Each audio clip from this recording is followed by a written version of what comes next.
All right, we're good, but it's just on Kathy. Oh, so I'm on gallery view.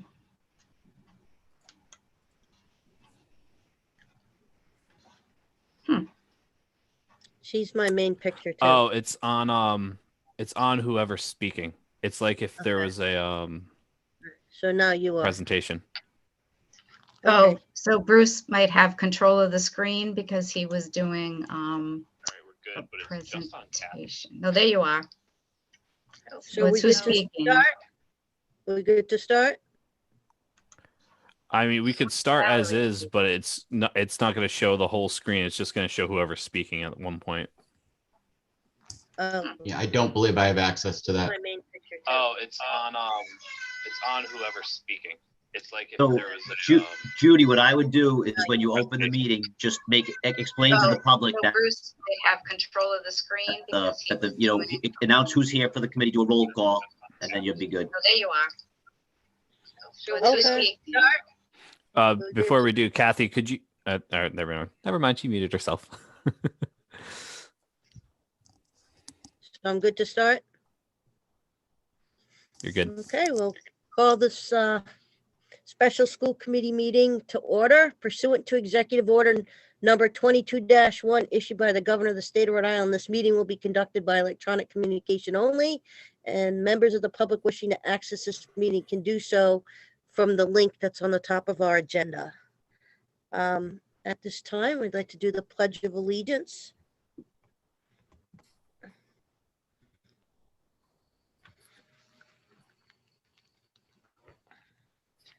I pledge of allegiance to the flag of the United States of America and to the republic for which it stands, one nation, under God, indivisible, with liberty and justice for all. Thank you. I was just informed that not everybody watching this can see who's present. So if I could just have a roll call, please. Mr. Testa, Here. Mr. Cornell, Here. Mr. Adams, Present. Ms. Bacchus.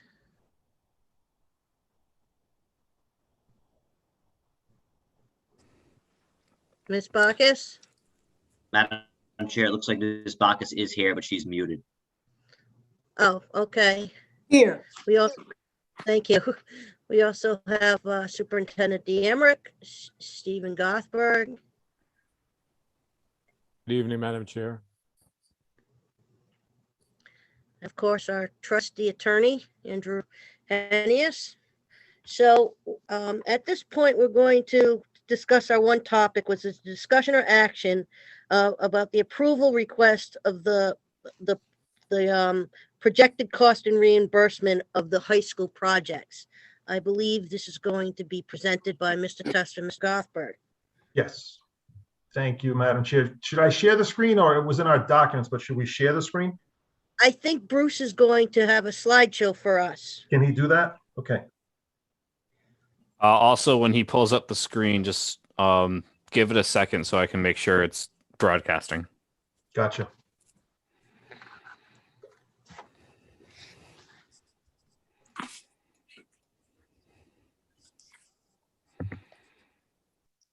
Okay.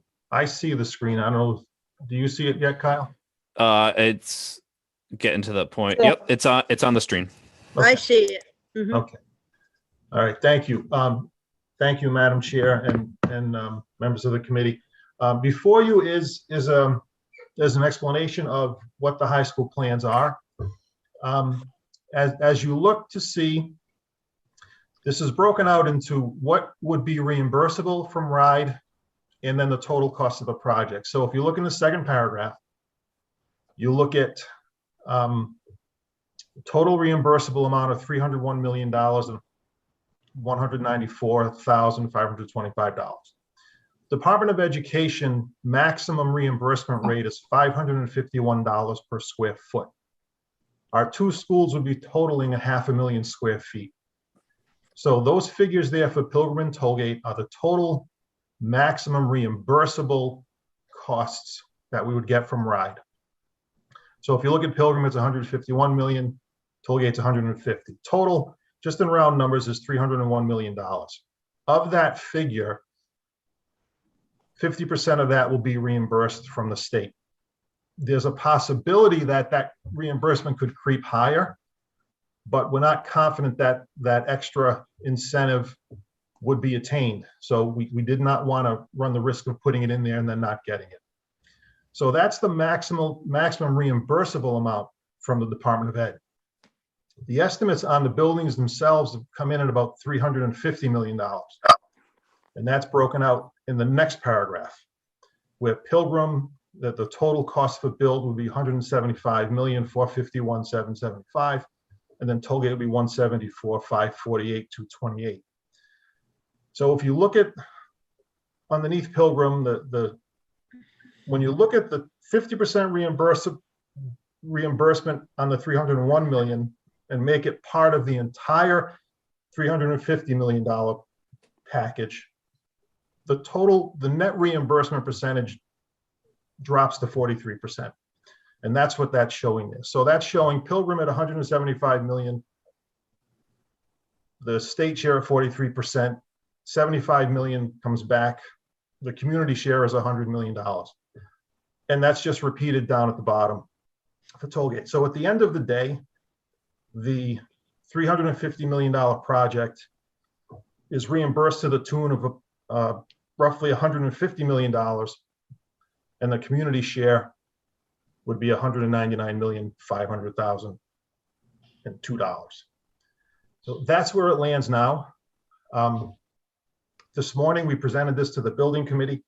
The building committee unanimously approved this. That was one of the first steps for stage 2. Tonight, the next step would be for the school committee to hopefully approve this. And then the third step would be we go before the council next week and have them debate it. The approval that we're seeking from the council next week is just to, Steve, you're going to have to help me with the right terminology here, but it's just essentially a community endorsement of the plan for the purposes of stage 2. That they agree with it and they support it for stage 2. There would need a secondary support, and for them at some point to be put onto the ballot. So they would need to create a resolution for it to go to the legislature so it could be put onto the November ballot. That would be the secondary approval. Right. And so that's where it stands. The subsequent pages of this document will just break out each school. So if Mr. Cousineau wants to share, he can. It just shows what's the synopsis is on page 1. It just breaks it into more detail on page 2. That's kind of in the weeds stuff. I don't necessarily think we have to go over that unless anyone has any questions. Feel free. But that's essentially the presentation. It's pretty much a cut and dried thing from a project perspective. So. Mr. Testa? Yeah. It was my understanding that RIDE would pay upwards of possibly as much as 55%. Yeah, what we're concerned about is, Steve, correct me if I'm wrong, but I think there's a process by which you can appeal the FCI score from the Jacobs report on Pilgrim. And if successful, it could provide an extra incentive. But there's no guarantee that your appeal of that FCI score will result in a worse FCI score to the point where that incentive would kick in. Are we not looking at 50% reimbursement? Can I jump in? Yes, go ahead. All right, we are looking at, if you look at this, if you go back to the first page, thank you. The 301 million is what RIDE will reimburse up to 50% on. Okay, our actual costs look to be like it's going to be 350 million. So they will not give us 50% on the 350. We have to get the net on the 350, which turns out to be 43%. Because it's And the we reimbursement. are capped at 52.5% is our cap right now of reimbursement. And we can't guarantee that we get that extra 2.5 at this point. Right, so I think prudence would tell you not to bake that into the cake, so to speak. And then, again, rides reimbursement is based on a cost per square foot.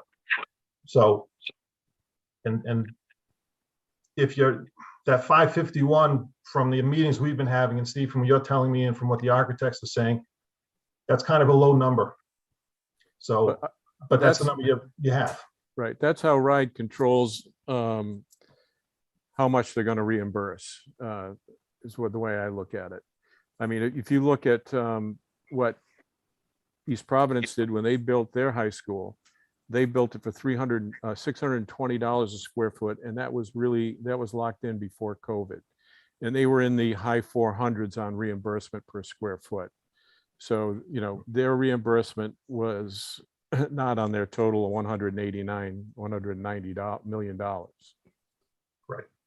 Right, and their reimbursement rate is much higher than ours for a variety of reasons, but we have no control over, you know, what the base reimbursement rates are for cities and towns, so. I know what our base reimbursement is, being 35%.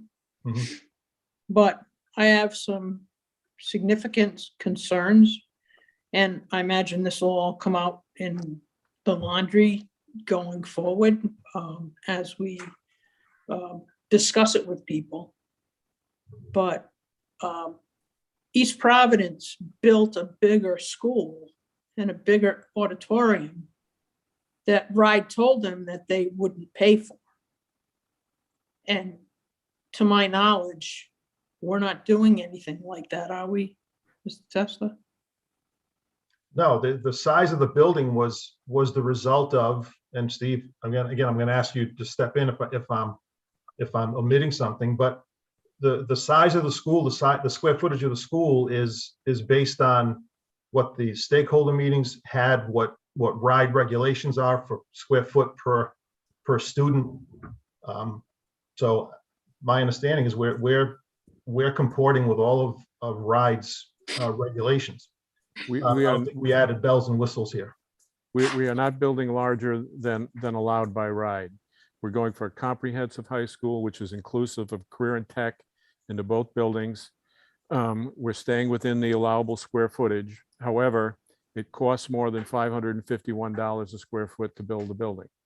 And that's how they control their costs. That way, if you want to go for, you know, I think their idea is that if you want to go for something extravagant, they're not going to pay for it. But, you know, however they set this cost, it does really not reflect what the real cost is to build the building.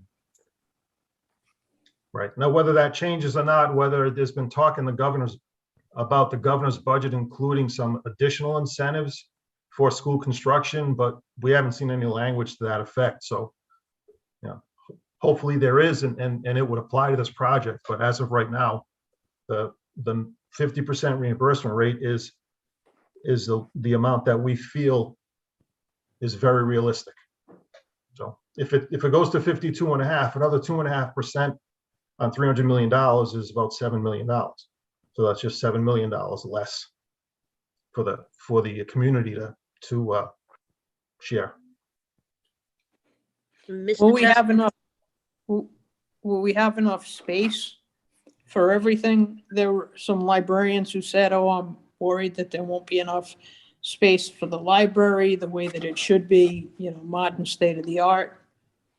I believe the architects have already made adjustments to it or are going to make adjustments to it to address those issues. I just want to make sure that if we're going to build new schools, that we have everything we need for the next 50 years and an ability to add on and build out, whether that be the infrastructure, the electrical infrastructure, whatever that be. Yeah, I believe, Steve, both buildings were designed the way they have them designed with the three, I forgot what they call it, the three pods. There's each plan had The three learning communities. the three learning communities there. They were designed for the addition of a fourth one, and not Right. without upsetting the, Or the footprint. they could expand or contract, even though, you know, if we wanted to add on the end of each or shrink it a little bit, it could be done. Right. You know, we're also building towards 21st century learning, which is a little different than 20th century learning.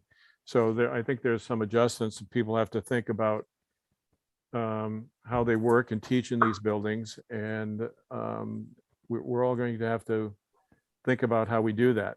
And hopefully we can work together as a team and have the building that everybody wants and that's designed for the future.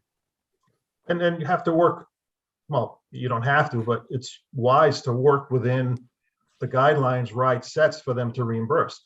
I mean, obviously, any district can go their own way and build whatever they want. But, you know, you do have to be mindful of the cost and then what your reimbursement rates are. And you want to be careful not to do that which isn't going to be reimbursed. Or keep that to a bare minimum. If we say if we designed a building that was 375 million, we would drop down to 40% reimbursement rate on the entire building, on the entire 375. If we went to 400 million, it'd drop down to 37.5% reimbursement rate if you spread it out over the whole 400 million. So anytime you expand beyond what RIDE allows, square footage wise, design wise, even what they allow for certain areas within the building, we expand on that, go beyond the square footage, there's a chance that we don't get reimbursed for that. Right. Right. And at the end of the day, I mean, I don't think anyone is surprised, or I would hope no one is surprised at how large of a project this is. You know, I had no illusions that 350 million for this was going to be like pie in the sky or way out of line. I just didn't. So it's a very big project. Obviously, you know, like I said, our newest school is 51 years old. We by design didn't include the high schools in any of the previous two bonds because we knew we were going to have this discussion as a community. And early on, as Karen, you were on at the time. Karen, you guys were both on, right? When we started this a couple of years ago, Nathan was on too. Yeah. So we had the stakeholder, right? We had the stakeholder meetings early on. Then COVID hit. Members of the council came to some of those as well. The previous mayor came to. So I mean, it was out there. I mean, you have to partake in the process to find out what it's going to cost. And again, we did go before RIDE with the original plan for major renovations, and they were very clear that that was not something they were going to support because they insisted that the delta between what we were intending to do for major renovations and building new was not very significant. And talking to the architects, that they seem to agree with that. And then the phasing was the problem because it was a 5 or 6 year project. And so an incoming ninth grader every single year would be moved around depending on the progress of the project. And you'd have to have temporary classrooms. I think Ms. Danbrook spoke to the superintendent in Lincoln, who was undertaking that very type of project. And if it weren't for COVID shutting down the schools, they probably would not have finished on time. So, you know, the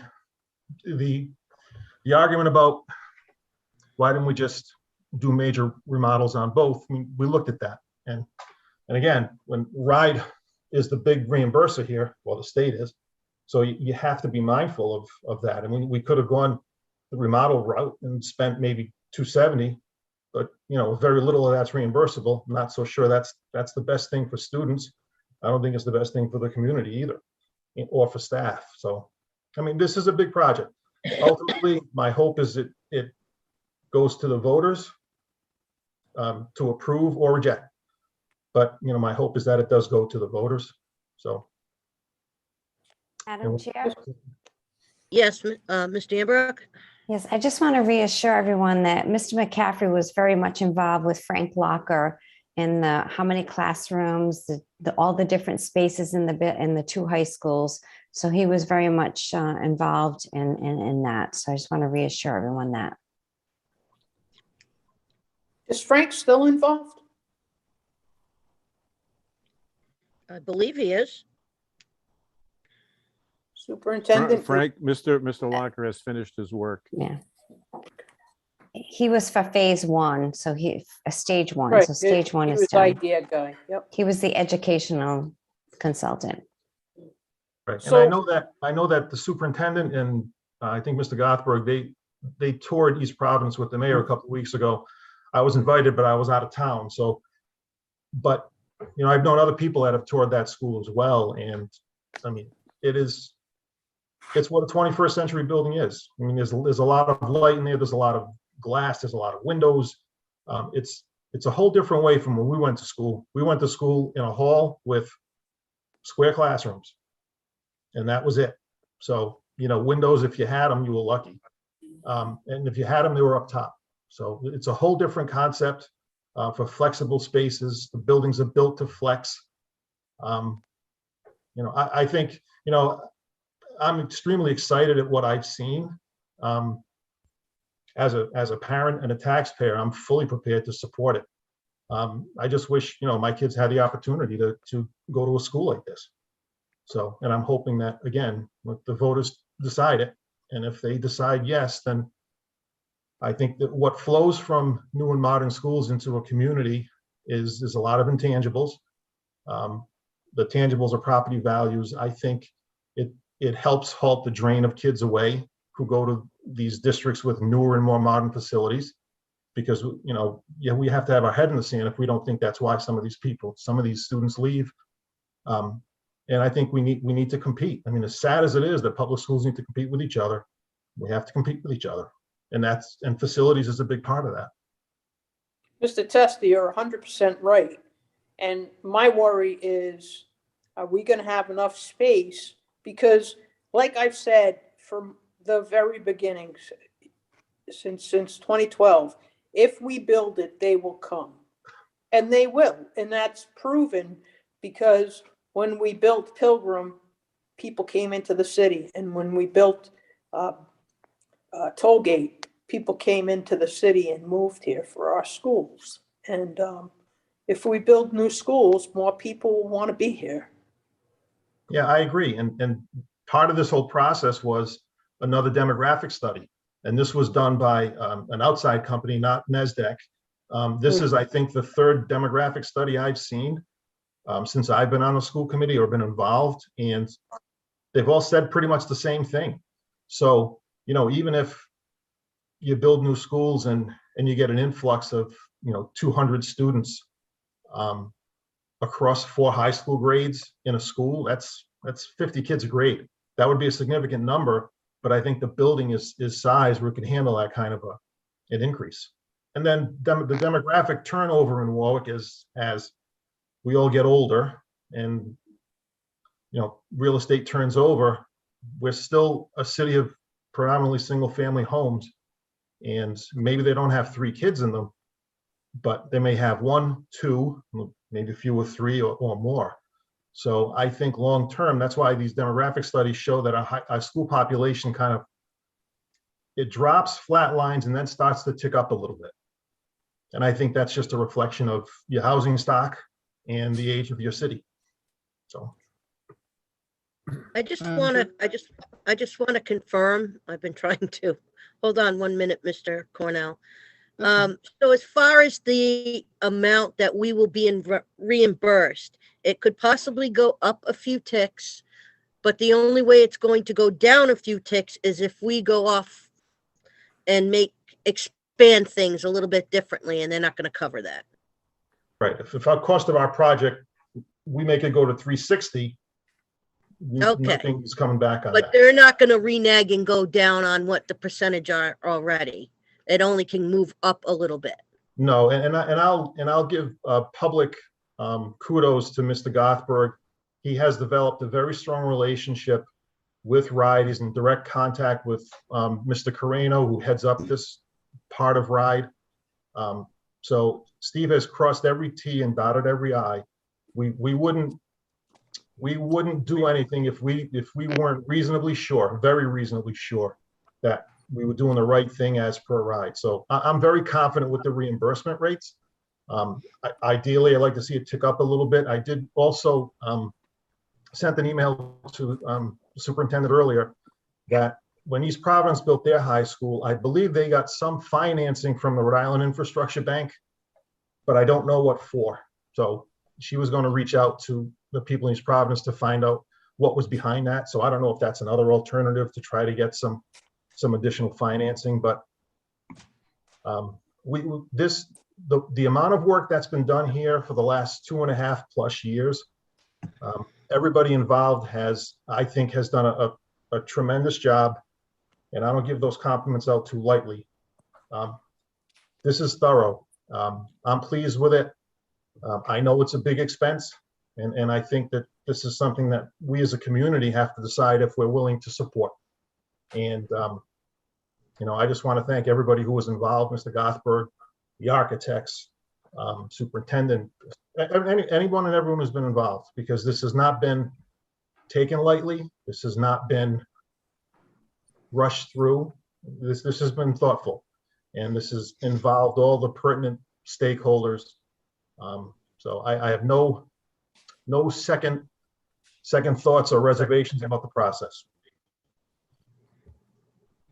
Okay, Mr. Cornell, did you want to speak? Yeah, so looking over the plan, so it looks like some areas of open space will be destroyed through this buildings of school. So when the school is moved and now you have new open areas, so maybe a reforesting program could happen so we can reforest some of those new open space areas, because that makes the campus more attractive, and then we can maybe even add to some open space areas. For example, one near Winman is about 3.5 acres, and according to new plan, there'll be about a few more acres opened up because of the new structure of the school. So we could add it to that area and have a more continuous open space there. So maybe we can incorporate that into the new open space areas, because some will be destroyed. So we can create new open space areas where it's new openings. So just maybe something to look into. Yeah, Mr. Cornell, I completely agree with you. And I think that, we need to think outside of the box here. So, there could be, even though it may not be part of the school project with RIDE reimbursements, but there could be grants from the federal level, from various Department of Interior. I think those are all things we should look at to see if we can, beautify the area, and at the same time, you make it more of a contributor to the environment. I completely understand what you're saying, and I think, like I said, that would require us to probably get creative, and then we call on our local state house delegation, we call on our congressional delegations to look for. I'm sure the federal government has money for anything and everything, and I'd be surprised if there was not money available for something like that. And I think that it's good. It's good for the community. It's good to show, that we as a school committee, we care about the facilities that we're manning here, or we're trying to put together. I think that's a win-win. So I like the idea. Yeah, thank you. Yeah, and that's a great idea. You bring up the grants, because there are grants out there to do that. And like, for example, like looking right now, like in Tollgate, between the stadium fields and the sports field, there's like about 2 acres there's nothing planned there. So maybe we could make that open space to connect to continuous open space near Winman, and we could explore other areas, because it also makes these areas more attractive. Like, for example, I remember there's like a stadium in Massachusetts I went to for a concert, and it was completely surrounded by forests and trees, and it made the atmosphere much better. And I think it'll be good for the environment, because there are studies saying that indicate how trees are good for the mental health of people. So that'll be good for students, and I think it'll make the campus more attractive to people from across the state if we can have like forests in between parking lots or areas that are not being utilized. So thank you for agreeing, Mr. Testa. I think that's something we can definitely look into. Any more comments or questions? Mr. Testa, is there any way that we can put in a pool or a hockey rink or anything like that? I know it sounds a little crazy, but we have, We use the city's rate now, which is very busy, so. Yeah, well, the issue with, well, my understanding is the issue with pools is maintenance. And we saw that with Mickey Stevens. I grew up in Cranston, and when I was in junior high, we used to go to Gladstone School for swimming. And then one day when they went to open the pool, there was no more water in it because it had a leak. And so the pool gets shut down. So East Providence had a pool in the bottom of their school, which was a disaster. And that was one of the major, that I think it was underneath, at the bottom of the school. And when the school started structurally to become unsound, that pool started to develop cracks and everything else. So I hear what you're saying, but I don't think I want to throw a pool in there. So, but we couldn't. I just wanted to ask. The plans as developed now, essentially what happens here, this is the plan that we submitted to RIDE. So, we're not going to be able to cut this one in half and say, we'll just do one school, right, Steve? Because if this doesn't fly, this dies, and whatever we come up with, we start all over again. That's correct. So we're going to have to start again, whether it's stakeholder groups, whether it's we build one high school and then you build a second one. We discussed all that early on, and consensus was 2 high schools. For me, the issue is, okay, if all of a sudden go back to the drawing boards, come up with one, okay, which one? Because I can guarantee you that the one that's not built, that community is not going to be too happy, because they're either going to be stuck with a 60-year-old school or a 50-year-old school based on a promise that another one's coming. The current interest rate environment, interest rates are extremely low right now. I would not roll the dice to say, 5-6 years from now, they're going to be at these rates or higher. I think they're going to be higher, but I'm no bond expert. But, I was watching a school committee meeting from a town in Massachusetts that's building a new high school. And this was in early January, and they just went out to borrow. And they borrowed, I think at the time it was $80 million at a 1.5% interest. So, all borrowing is expensive. I understand that. I understand that aspect of it, but nothing's free in this life. So, if you have to borrow, I'd rather borrow 1.5% than 2.25%, because over 20 years, that's a lot of money. Yes, it is. Any other comments or questions? Madam Chair, Yes. I would just like to go on the record to say I totally support building 2 new high schools. I feel that it would be a positive impact to the community, to students and staff. And also research does show that the school facilities does impact student achievement. And after visiting East Providence High School and talking to students, just the whole brightness, the light, the openness, the collaborative spaces has excited them for learning and made a difference. So I think we want to change our teaching. We also have to have the learning spaces that can make that happen. So I just want to go on the record to say I totally support this. Okay, well, at this point, I think we should take a vote on this. Can I have a motion? I second. All in favor? Aye. Aye. Aye. The ayes have it.